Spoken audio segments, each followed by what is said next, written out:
नमस्कार। आज हम श्रीराम की कहानी के उस बिल्कुल शुरुआती हिस्से को समझने वाले हैं। मतलब वो हिस्सा जहां एक राजकुमार असल में एक नायक बनने की राह पर अपना पहला कदम रखता है। तो चलिए इस कहानी में सीधे उतरते हैं। तो हर महान गाथा की एक शुरुआत होती है ना। ये वही कहानी है।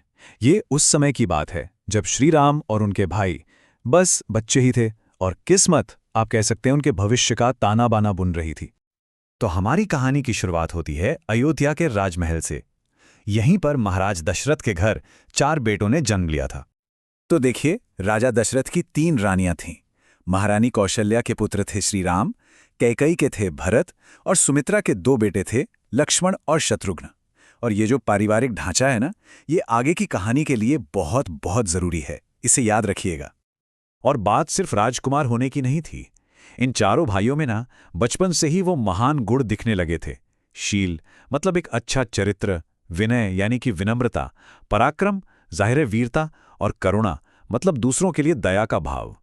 तो अब सवाल आता है इनकी शिक्षा का, इनकी पढ़ाई लिखाई कैसे हुई। देखिए, उस समय की जो परंपरा थी वो आज से बहुत बहुत अलग थी। राजकुमारों को महल के ऐशो आराम में नहीं पढ़ाया जाता था, बल्कि उन्हें गुरुकुल भेजा जाता था। और इसका एक बहुत गहरा कारण था।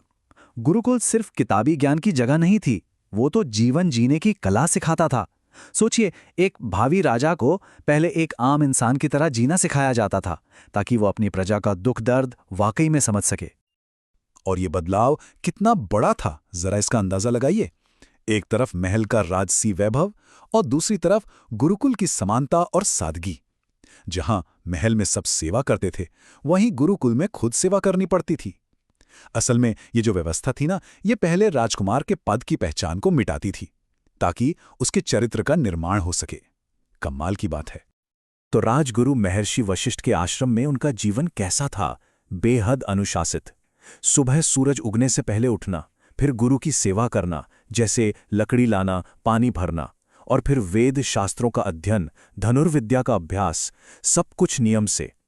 ये जो कठोर दिनचर्या थी ना, ये उन्हें एक ही बात सिखा रही थी कि अधिकार से पहले कर्तव्य आता है। और देखिए, यही तो एक अच्छे शासक की नींव होती है। तो ठीक है, राजकुमारों ने अपनी शिक्षा पूरी की और अयोध्या लौट आए। सब कुछ सही चल रहा था। और फिर एक दिन कहानी में एक ऐसा नाटकीय मोड़ आता है जिसकी किसी ने उम्मीद नहीं की थी। महाराज दशरथ के दरबार में एक शक्तिशाली अतिथि का आगमन होता है, महर्षि विश्वामित्र। और उनके आते ही पूरे दरबार का माहौल एकदम से गंभीर हो जाता है। तो विश्वामित्र एक बहुत बड़ी समस्या लेकर आए थे। वो जंगल में कुछ पवित्र यज्ञ कर रहे थे, लेकिन ताड़का, मारीच और सुबाहु नाम के भयानक राक्षस उन यज्ञों में लगातार बाधा डाल रहे थे। तो जाहिर है वो राजा दशरथ से मदद मांगने आए थे। लेकिन उन्होंने जो मांगा उसकी कल्पना शायद ही किसी ने की होगी। आखिर वो क्या था? महर्षि विश्वामित्र ने सीधे सीधे कहा, मुझे आपके बेटे राम और लक्ष्मण चाहिए। सिर्फ वही उन राक्षसों का नाश कर सकते हैं। ये सुनते ही पूरे दरबार में सन्नाटा छा गया। अब सोचिए, ये सिर्फ एक मांग नहीं थी।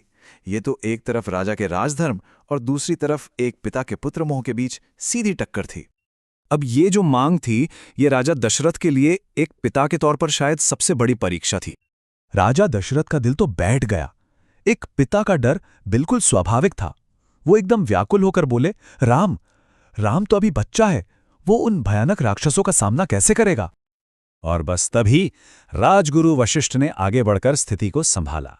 उन्होंने राजा को समझाया कि हे राजन, ये कोई साधारण घटना नहीं है, ये तो एक दिव्य योजना का हिस्सा है। राम कोई साधारण बालक नहीं है।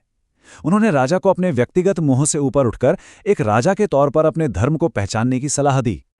देखिए, उस जमाने में गुरु का काम सिर्फ ज्ञान देना नहीं था, बल्कि ऐसे मुश्किल समय में भावनाओं से ऊपर उठकर धर्म और कर्तव्य का सही रास्ता दिखाना भी था।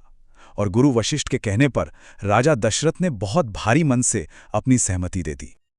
और बस यहीं से उन राजकुमारों के जीवन का एक बिल्कुल नया अध्याय शुरू होता है।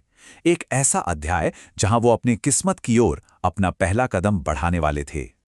तो श्री राम और लक्ष्मण ने पूरी विनम्रता के साथ अपने माता पिता और गुरु वशिष्ठ से आशीर्वाद लिया और फिर ऋषि विश्वामित्र के साथ जंगल की ओर निकल पड़े। ये एक तरह से उनके बचपन का अंत था और धर्म के रक्षक के रूप में उनकी महान यात्रा की ये पहली शुरुआत थी। और असल में यही वो पल था जिसने रामायण की आगे की पूरी कहानी की नींव रखी। राक्षसों का वध और धर्म की स्थापना, सब कुछ यहीं से शुरू हुआ। तो ये कहानी हमें सोचने पर मजबूर करती है ना, कि जब किस्मत दरवाजे पर दस्तक देती है, जब कर्तव्य पुकारता है, तो एक हीरो अपनी व्यक्तिगत भावनाओं से ऊपर उठकर उस चुनौती को कैसे स्वीकार करता है।